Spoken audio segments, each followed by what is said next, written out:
welcome back to Code A. We are in our second phase of today's Code A matches. I am Wolf, with me is Kaldor, and we have some exciting matches today. Indeed we do! Our opening match is already going to be pretty sick. We have a Zerg versus Protoss coming up with DRG against Ace, a really amazing match, and the rest of the day is going to be pretty sick as well. Yeah, it absolutely will be. DongRaeGu versus Ace should be a really exciting match. We saw Ace just barely edge out GOMTV in his previous match. In fact, GOMTV had the match won, threw it away through some overconfidence, some kind of silly attacks that he made. Ace is struggling a little bit against Zerg lately. He has a decent record over his entire career, but just lately he lost a lot of games. He, for example, lost to Sniper as well, a Zerg player that we could observe in the first group today. He won against his opponent and is therefore advancing. But yeah, Ace struggling a little bit, and this is the third StarTale player that's playing today. Yeah, that's very true. We have another Protoss JYP playing a little bit later against GOMTV. He's someone who also barely squeezed his way through the first round. You can see our race distribution here. It's looking like Zerg's not doing as well as a lot of people would have liked to see. You see Terran being the most dominant force, though, still in Code A. Yep. And this is something that's been discussed a lot recently. Is Zerg having a tough time right now? Well, it looks like the answer is yes. You can see there are not too many Protoss players in Code A right now. This is basically because they're all busy in Code S. Yeah, that's part of the problem. No, but yeah, Zerg has been had a bit of a problem in the past, in Korea at least, that is. We have a couple of exceptional players that do still do really well, but they, well, in general, the race is struggling, at least in Korea right now. Yep. These were our matches from earlier today. We had Heart against Bung Bung, Symbol against Seed. Close your ears, by the way, if you don't want these matches to be spoiled. A lot of people have been talking about that. They don't like those spoilers. But before here we go. Here are our interviews. Some more winning players. It's already been translated for you guys down there. He played so well. That was really amazing. Yeah. 그때 코드S에서 지명했던 정민우 선수인데 제가 꼭 복수를 하는 그런 시간을 가질 수 있도록 하겠습니다. 감사합니다. 안녕하세요. 포나틱 RC 얼라이브 한희석입니다. Yep. 오늘 32라운드 경기 he says he came back to Korea yesterday. It was hard to play well today. And it did show in his play a little bit. He was way ahead of his opponent, but just could not keep up with the speed. With his new glasses after he broke the last ones in the club. Yeah, he looks less like a Muppet now. GSL 경기도 틈틈이 연습해가지고 더 좋은 모습으로. He's an awesome guy. He absolutely is. And he's such man, a cool guy. when he's drunk and he's putting out the moves, ooh, watch out, ladies. Alright, well, here are our results. For those of you guys who do care about the results or just want to take a look at these, we have Bung Bung, Symbol, Alive, and Sniper all advancing from our matches earlier today. Yeah, two of the former Code S players did not make it. Nope. Seed and Curious not able to advance. Both StarTale players lost. They will remain in Code A, however, because this is the round 2 match, not the round of 48. And here are our matches for today. Again, DongRaeGu against Ace, JYP against GOMTV. Guys, brace yourself. Those games are going to be epic. Wines against Gumiho, and the closing match of the day. Come on, Zenyu against Bomber. This is going to be... Should be very good to see. I think Vines against Gumiho is one not to underestimate as well. Vines has been on a tear right now. Yeah. Looking a lot better. I mean, he basically hadn't really made a splash since like Open Season 2. Okay, it's been a year since this guy has done well, and he is doing well again.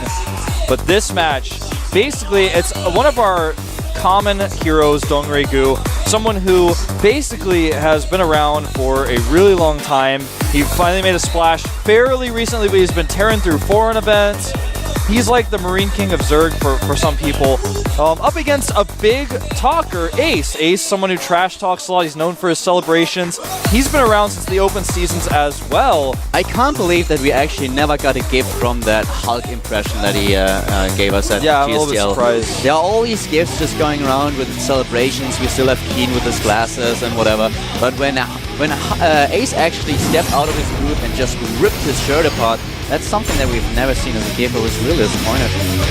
Dude, when I look at DongRaeGu, I see like a clever monkey or something. Like he's like really smart. I'm like, wow, he's managed to like not only master the art of speaking, but the art of playing StarCraft at a high level. And when I look at Ace, I see like a 14-year-old kid who like just got told he couldn't use his cell phone for a week, but he's like in his room playing StarCraft. He's like really mad, but he's like, you know what? I'm just gonna play StarCraft right now. I'm really pissed about it. But anyways, here we go. DongRaeGu against StarTale's Ace here in the GSL Code with Wolf and Kaldor. And it is party time, map number 1. We have Entombed Valley into the bottom left of the map. Starting for Team MVP is our Zerg player in the red color. This is the one and only MVP DongRaeGu. And he pauses the game immediately, so apparently we have a bit of a problem here. Yep, potentially some hardware problems.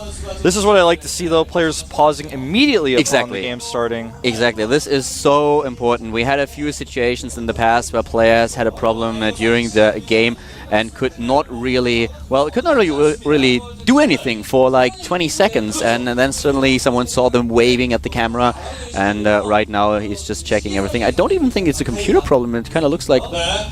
Yeah, Ace looks like he's not having any problems at all. He's ready to get right into it.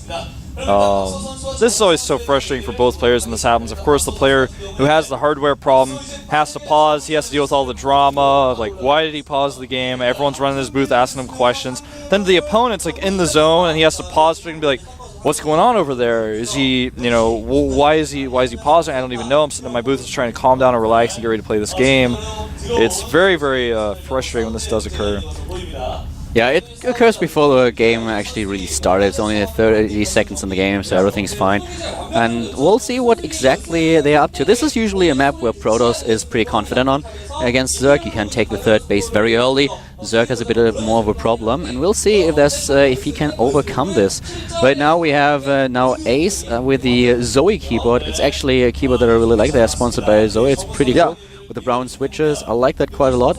I haven't been into these switches all that much before I came to Korea, but now I actually... You have blue, you have brown, and you have black. Yeah. I really like There's a new type of switch coming out right now. Ones? Red ones. Yeah, exactly. I haven't used it yet, though. I had access to a keyboard with red ones, but I did not like it all that much. It felt a bit weird. I personally prefer brown switches right now, so that you have a little bit of tactile feedback after all. But it's not noisy. Yeah, it's not that noisy. For example, if you have blue switches, then it's really, it's really, really loud, especially if you're going it. So, here's our Protoss player, by the way. Yeah. We did talk about quite a bit. He's a celebration king. He is. Other than StarTale Ace. There's this huge king thing going on in Korea with IDs. I noticed. I look at the League of Legends rosters for some of these teams, and they all just have, like, a lot of their players have king in their IDs too. I'm like, guys, this isn't cool anymore. It, like, never was cool, but it's like, I don't know. It was cool when Marine King did it, and that was actually over made a year sense. ago. Yeah. And it made sense when he did it. I was like, oh, okay. He was the Marine King. I mean, And he had the ID of started another player. He had taken someone else's ID, so it wasn't even his to begin with. Yeah, so when he started with all his Marine Micro and was the first one who actually did these awesome splits, and suddenly he could just Zerg players despair left and right because he was just so awesome at his unit control. That was really something. Then when I saw Ghost King, I was like... I actually made that noise in front of my computer screen when I saw the thread about his name change. I had to let out a long sigh. Nope, sorry, drone. Not gonna happen. No edge for you. And here's the winner prediction. If you wanna check out GOMTV.net, definitely check it out. You can vote for the players. You can give us your personal opinion who's going to win. It looks like most people think DongRaeGu is gonna win. I don't think I've seen this prediction like that on a 1v1 in a long time. And this is very frustrating for DongRaeGu because this is a map where it's almost impossible to take a fast third. Like, for example, if you have the situation happen to you on Antigua, you can just make a hatchery at the third base location most of the time if you want to do a build like that. But on this map, it's just not, it cannot be done. Yeah. It's quite impossible because you have the rocks between the natural and the third base, and if you take the third base, then it's really exposed. You have to kill the rocks as fast as possible, something that DRG already starts doing now. And he sends over a drone. He wants to get this third very early, which is exactly why he attacks the rocks, because without the... Well, with the rocks still in the picture, the way is just way too long for Queens to help defend against airplay. And yeah, very smart move here to attack the rocks straight away. Yeah, as well as something to note here is the Korean casters made a big deal about it, is that he did not actually scout with his Overlord his opponent's position. He didn't even check to see if it was a Forge Fast expand, which is kind of weird, but it's very obvious his opponent's location is either going to be the top left or the bottom right based on the probes timing coming in here. But DongRaeGu is still playing this a little bit in the dark. It could be anything, could even be a 4-gate potentially. He has no idea what he's up against, and he's playing very blindly here as he's not sent a drone, and his Overlord did not pass to check to see if there's a Forge Fast expand coming down or whether it's Nexus first. He's just playing this so in the dark, and in some ways that shows confidence. It shows that DongRaeGu is very comfortable to go ahead and do this right away. Whatever build he encounters, he thinks he's going to be fine. It's still a little bit weird to me, the positioning of his Overlords. I think he's already preparing for the late game with sending the Overlords out to the top right, so he wants to make sure that he knows if there's going to be an expansion at some point in the game, because at this stage it does not make any sense for him to have an Overlord over there. No. You're exactly right. This game is developing into basically DongRaeGu is playing very blindly, but he's playing very standard. And Ace is going to get a little bit of a glimpse here, I think, of this third base location. Oh, he's already seen it, in fact. Oh, nice. He catches the Stalker. Well, he almost did. That Stalker is more slippery than, like... That was really well done. I don't know. That was really well done by Ace. I actually thought it was impossible to save the Stalker, but apparently the surround was not complete. The thing is, yeah, the surround was not complete, and a lot of Zerg players do this where they try to actually over-micro their surround, and then the Stalker gets out. 3 more gates going down. We are going to have +1 Zealot pressure from 4 gates as he does take double gas. We'll probably be adding robotics very soon afterwards. That was one of the things that was so important in Warcraft 3, that you could really surround heroes really well, and you sometimes had this dance going on with units and heroes just dodging and then taking down a hero, so that was really important. But now we have something else. We have an Overlord dying very early in the game, and this is very important that you keep your Overlords alive. So a bit of an upset for DRG. That's so important. It's even making this forward pylon, which will then be involved in the +1 Zealot pressure. As Warp Gate research is done, the gates are now done as well. He's continuing this pressure with the Stalkers to damage some of these links, and here come the first 4 Zealots now. +1 will be done in a few seconds, and the Roachborn is not ready. Yeah, it's not even halfway done here, and this is going to be pretty tough to defend, especially with the firepower the Stalkers have already put on these. He does make 1 spine here, but 1 spine will not be enough. He's going to circumvent that, but he's going to find himself up against another spine. The positioning is awesome. He does not have enough units just yet. Yeah, with the spine crawler, it's really hard to engage here for Ace. He loses a Zealot already. He needs to wait for more warp in. He was supply blocked, and he couldn't warp in more Zealots, so...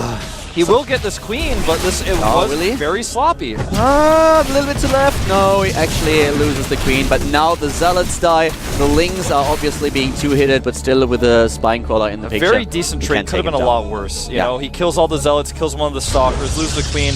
That's alright. He doesn't have the resources to use all the larva injects anyways. With another warp in, this could have been... It could have been terrible. Yeah, that could have been really, really horrible. He wouldn't have lost the expansion, but still, he could have lost a lot of Lings and drones here. And I like the reaction here by Ace. He goes ahead and prepares, taking a 3rd base right away, knowing there's no way he could have actually made that work. He didn't try to warp in anything or go crazy with pylons or anything like that. He just said, alright, that's fine. I pressured you, forced a few units. And DongRaeGu did not overcommit to units either. He only made 4 roaches, in fact. And part of that may have been because he only could have done that, because by the time the Roach Horn was done, most of his units were, or most of the pros units were already dead. Hallucination is finishing up here for Ace, which will allow him to scope out the rest of what his opponent is up to.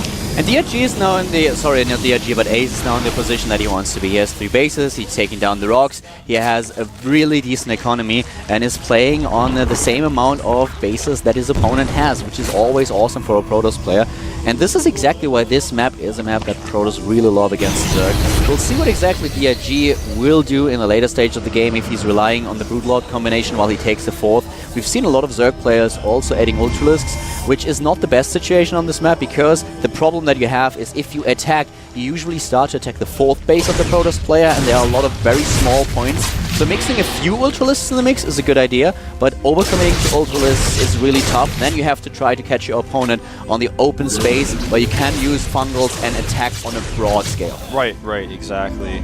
He does come and scout the infestation pit with the Phoenix, and he's very much aware of that. Now the question is, did he see the 4th base? Well, he's checking for it now, so the answer is no, but he did see it now. Spire goes down, though, after the Phoenix scouts. and Hive Tech is already on the way. This is basically how this matchup has progressed. When someone goes for a fast third base like this, you have two choices. You put on a ton of Roach aggression, and usually you only do that if you've defended your opponent. Or you go up to Hive Tech as quickly as possible and get that Greater Spider Tech out. This map is a map where we've seen a lot of really long games of Motherships, Spine Crawlers.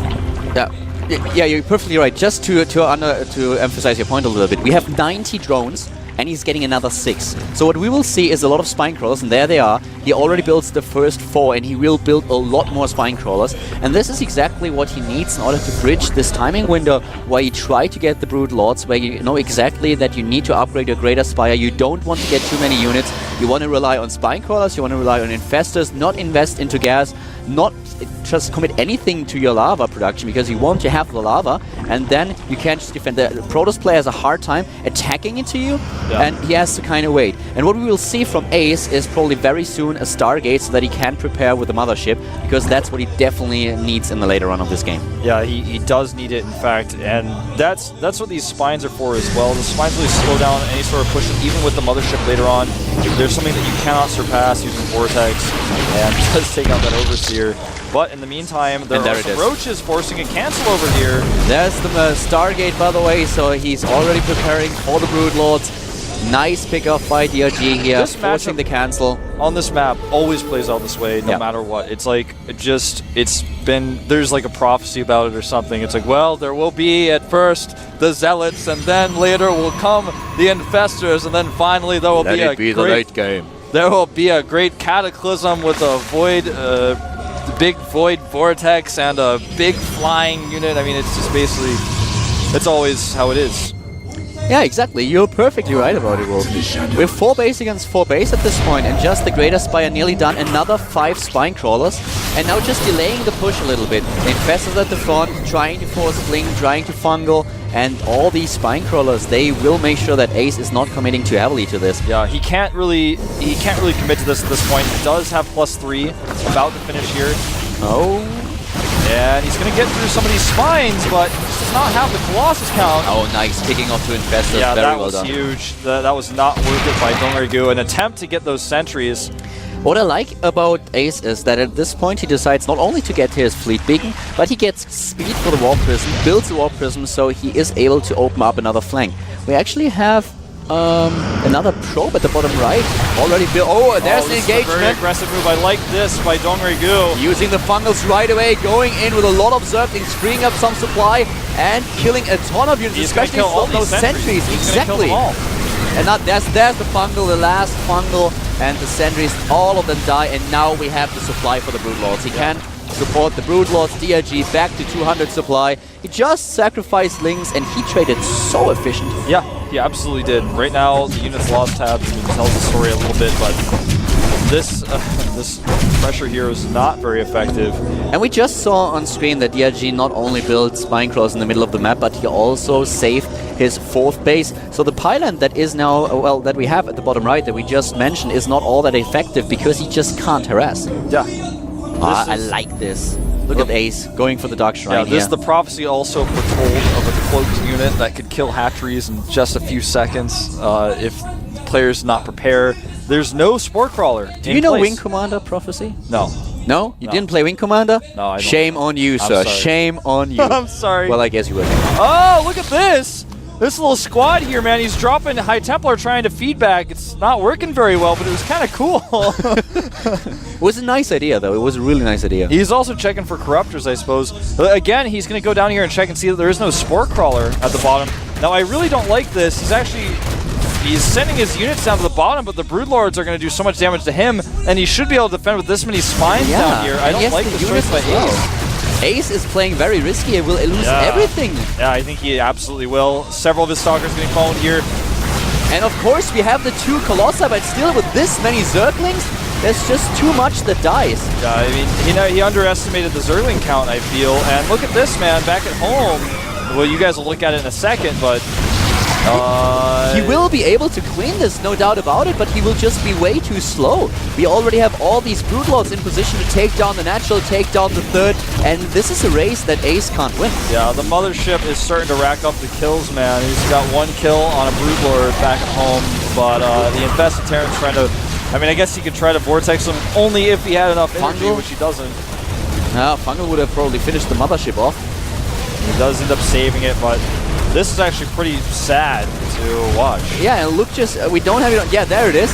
The Lings are killing everything here. One Colossi is left. We have a few DTs in the mix, but at this point, 77 supply for Ace, and he just doesn't have a chance. He will clear a few bases, but DongRaeGu can just rebuild units. He has 3,000 minerals, a lot of gas, so this is way too easy right now for him. Yeah, the Infestors will eventually kill these Broodlords. I mean, the Void Ray and the Broodlords will survive. No, yeah, the Infested Terrans, yeah. Yeah. Kills the Void Ray, exactly. So and the Colossus dies, the Lings are taking care of the rest of the Stalkers, and DRG is taking this without a problem at all. The DTs are, you know, kind of scary, but, I mean, is that really going to be the end-all? No. But they are doing a ton of damage, and they will kill this base. He doesn't have any detection over there, and there are more in his main base. It's like he's not paying attention or something. He's not made any Spore Crawlers, nor has he positioned his Overseers correctly. Now he's going to do it Actually, DRG has to be a little bit careful here. I mean, he is in a perfect position, but still, Ace is doing some damage with those Dark Templars. Finally, the two in the main base get killed. And Ace is still down to 53 supply against 150. Yeah, okay. At this point, it doesn't really matter anymore, but this attack did a lot more damage than he actually should have done. No, yeah, you're exactly right. He killed 36 workers. And the worker count now, 30 to 56 still, though, in DongRaeGu's favor. And eventually, he will just start to kill these bases. This game was played fairly poorly by Ace, I feel. His earlies were trying to find targets here. It wasn't too bad. The problem was his decision when DongRaeGu started to attack. He did not really see the army of his opponent, and when he finally saw that he was being attacked, he decided to go for a counter-attack. It was weird, though, because think about it this way. If he attacked the bottom base and the army was there, he would lose his whole army no matter what. And if it was gone, then he shouldn't have been out there in the first place. Like, he should have been at home defending, so it was like both ways. I'm like, I don't really get why he did it.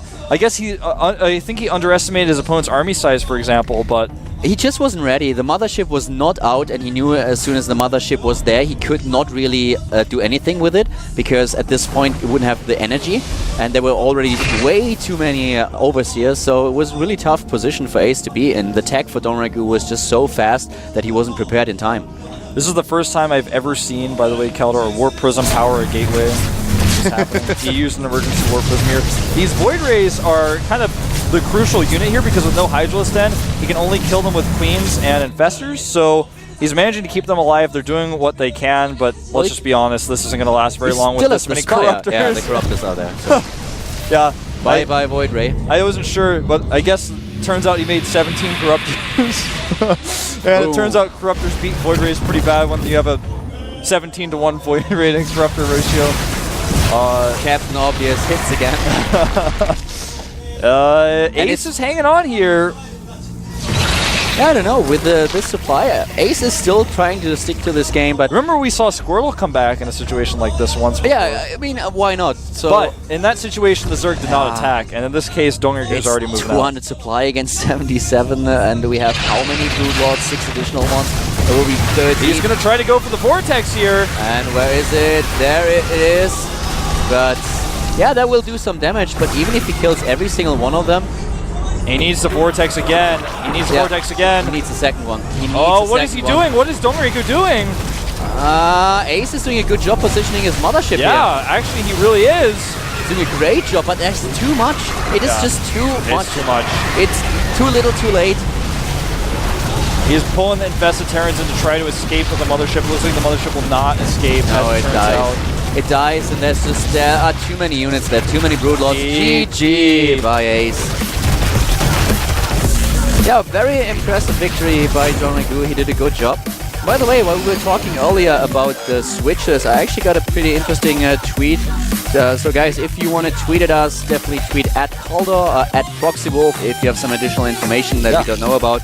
And I had Steven Colin actually make a good point. Red switches are apparently wonderful when you like to feel like blacks, but hate the much higher resistance, and it's apparently great for FPS games. That's actually something that I never considered this, because I only play like RTS games, and maybe I will definitely play Diablo 3. That's what FPS is nothing that I really play all that much. A little bit of Quake Live. I used to play some Quake. I play Quake Live every now and then. We should add each other, because we play. I want to play with you, but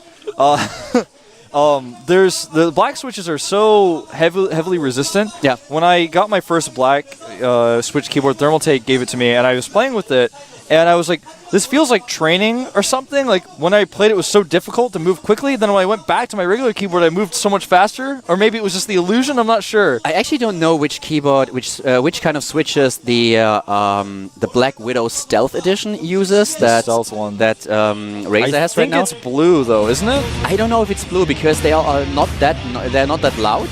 And Sase used blue switches. He uses a Black Widow with blue switches for quite a while. I used to use that. And when he was at the GOM house, Jesus Christ, if that guy is practicing, and come on, let's be honest about it, he's practicing like 24/7. He doesn't stop. Nobody could sleep. It was just like this noise. It was unbelievable that one person with a keyboard can make this much noise. If I pick up a keyboard and I just bash it against the wall the entire day, it would not be as loud. And then Razer apparently listened to his stream at some point. They were like, okay, we can't. This is just impossible. We need to get a new edition. So they came up with the Stealth Edition. Maybe it is brown then. That's a good Might be black, might be brown. I actually don't know. But well, from the keyboard talk, back to the game. We have our second map coming up. It is Metropolis. DongRaeGu against Ace.